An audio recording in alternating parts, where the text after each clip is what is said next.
शंकराचार्यं केशवं बादरायणं सूत्रभाष्यकृतौ वन्दे भगवन्तौ पुनः पुनः।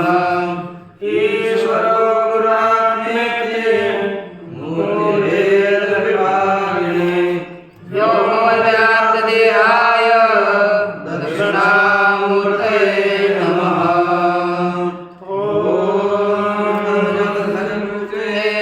गोपवधूविदुकुलचौराय तस्मै कृष्णाय नमः। संसारमहिर्मुखस्य बीजाय। श्री भगवान पांडुरंग परमात्मा श्री ज्ञानोपराय जगत गुरु तुकाराम महाराज, शांति ब्रह्म एकनाथ महाराज, आदि गुरु श्री शंकराचार्य इत्यादि सब संतों के अलौकिक हेतु की अपार सेवा ऐसी कृपा से श्रीमद विश्वनाथ पंचानन भट्टाचार्य द्वारा विरचित न्याय सिद्धांत मुक्तावली की अनुमान खंड का भगवान की कृपा से हम लोगों ने विचार किया और अनुमान खंड पूरा हुआ भी। इसके पश्चात खंड है अपना उपमान खंड, बहुत छोटा सा खंड है कि बहुत बड़ा खंड है ना। एक पन्ने में तो पूरा होने वाला खंड है। अब इस खंड के विचार में एक उपमान प्रमाण का विचार किया गया। न्याय मत के अनुसार हम विचार कर रहे हैं। पहले देखो, उपमिति व्युत्पादयति,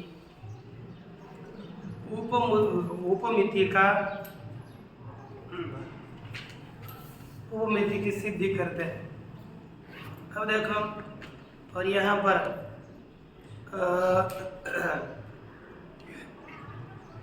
अवसर संगति से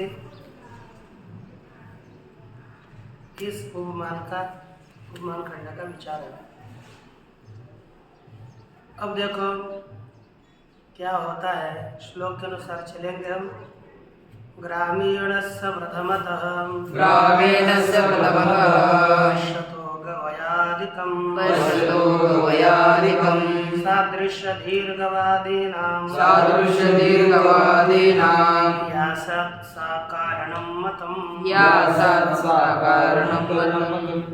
करणं मतं। देखो, आदमी शहर में रहने वाले सब लोग, जैसे आप लोग भी कभी गवय को देखे नहीं है, देखा है? नहीं। गाय को देखा है, गवय को नहीं, क्योंकि अपने इधर गवय होता नहीं है।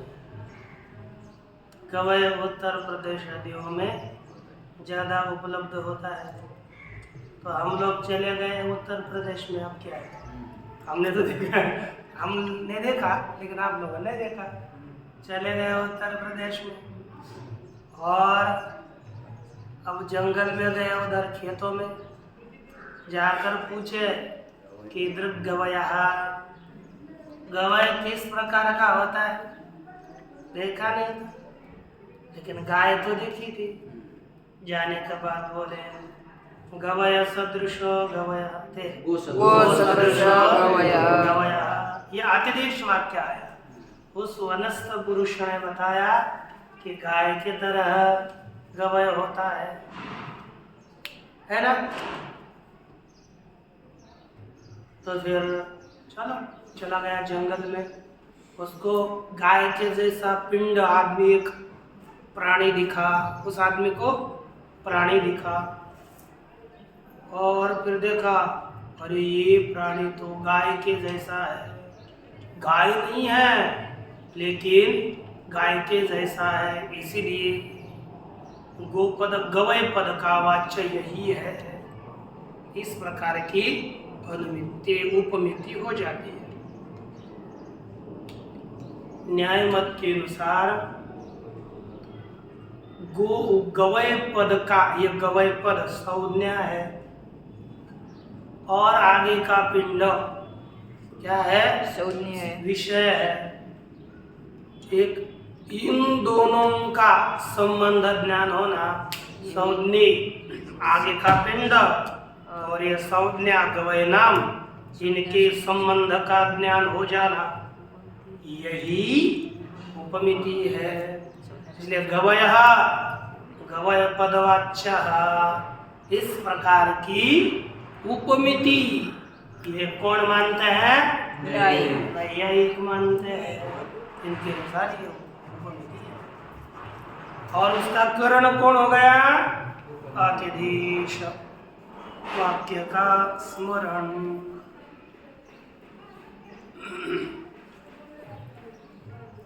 तो देखो, ग्रामीणस्य प्रथमतः पश्यतो गवयादिकम, गांव में रहने वाला आदमी पहले उसने गवयादिक को देखा। गवयादिक को देखने वाला, गवय पिंड को देखने वाला, जो ग्रामीण नगर में रहने वाला, शहर में रहने वाला आदमी, उसको क्या हो जाती है? सादृश्य दीर्घवादी नाम। पहले क्या होता है? ये गाय के समान यह पिंड है, आगे देखने वाला, यही क्या है? करणम। सास्यात करणम मतम, वह करण मानी गई है। जो सादृश्य बुद्धि होती है वही करण है। और उसको तुरंत यह गाय के जैसा पिंड है ऐसा ज्ञान हो गया तो यह करण है। फिर उसको गाय जैसे पिंड को देखकर गाय का स्मरण होने लगता है। गाय का नहीं, किसका? उस आदमी ने उच्चारण किए वाक्य का। उसने कहा था गो सदृशो गवयः, इस वाक्य का स्मरण हो जाता है। इसी वाक्य को कहते हैं व्यापार। वाक्य स्मरण को व्यापार कहेंगे। तो ये देखिए, वाक्यार्थस्यातिदेशस्य स्मृतिर्व्यापार उच्यते। गवयादिपदानां तु शक्तिधीरूपमा फलम्। वाक्यार्थस्यातिदेशस्य, अतिदेश, जो अतिदेश वाक्य था, अगर उस लोग को उत्तर दिया जिसने कहा था कि गो सदृशो गवय, ऐसा जो अतिदेश वाक्य है उसके है ना, वाक्यार्थ से अतिदेश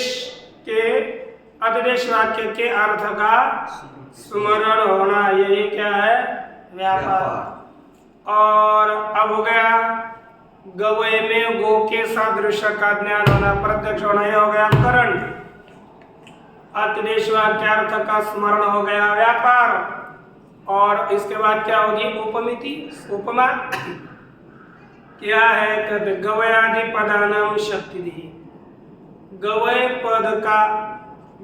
पद के शक्ति का ज्ञान होना, सामर्थ्य का जो वृत्ति होते हैं, शक्ति और अविद्या वृत्ति, उसमें गवय पद का अर्थ यही पिंड है। इस प्रकार के शक्ति का ज्ञान होना यही उपमिति है। क्या है? उपमिति। इस तरह से आपको श्लोक का अर्थ हुआ। फल है, इतना ही, ये फल है। तो इसमें करण, व्यापार और फल। करण क्या? सादृश्य। व्यापार क्या है? वाक्यार्थ। अतिदेश वाक्यार्थ स्मरण। और उपमिति क्या है? क्या बोलो ना? गो सदृश गवय। अरे इतना बोला ना, गवय इत्यादि पदों के शक्ति का ज्ञान है ना, गवयादि पद शक्ति ज्ञानम उपमिति है। देखो इसका यत्र अरण्यकेन केनचित ग्रामीणाय उक्तम, जब गांव वाला आदमी अरण्य में घूमने चला गया, गांव वाला म्हणजे शहर वाला, ग्रामीण उसका भी शहर में कर देते। आज शब्द चेंज हो गया, ग्रामीण हो गए वो लोग और शहर में रहने वाले हो गए नागरिक, है ना, शहरी, और वो ग्रामीण। पूरे में ऐसा नहीं था, जो बड़े बड़े में इसमें रहने वाले वो ग्रामीण होते थे और ऐसे रहने वाले वो वनस्थ कहते थे। आपको लगता होगा ग्रामीण आपको आदमियों को तो सब कुछ पता होता है, आजकल के ग्रामीणों को है कि उधर ही तो ये प्राणी होते हैं, शहरों में तो नहीं होते। तो चला गया शहर का आदमी, और बाबा केवल गद्दी पर खोलने वाला जैसे रोज जैसा, है ना, कोई काम न करने वाला और कुछ बस आराम से खाने वाला, जब चाहे तब सोने वाला। अब उसको क्या पता चलेगा गाय क्या होती है, गवय क्या होता है ना। चला गया गाँव में, लेकिन उसको उत्साह हो गया, बहुत दिन से कहते हैं वो गाय गवय गवय गवय, कोई पता ही नहीं, क्योंकि मैं सोते सोते मैंने जिंदगी बिता दी, है ना। गीता क्या होती है पता है ना, वैसे गवय, आप में गवय बोलता, आप गीता समझना।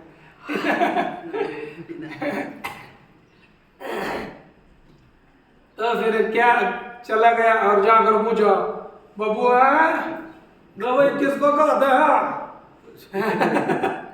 तो उसने उत्तर दिया, गोद सदृश गवय, गाय के समान गवय होता। देखो फिर, यत्र आरण्य के न, उस आरण्य में होने वाले पुरुष के द्वारा केनचित ग्रामीण उत्तम, है ना भाई, बताया कि अपने को क्या बताया, वो सदृशो गवय पद वाच्य, गाय के समान प्राणी गवय पद का वाच्य है।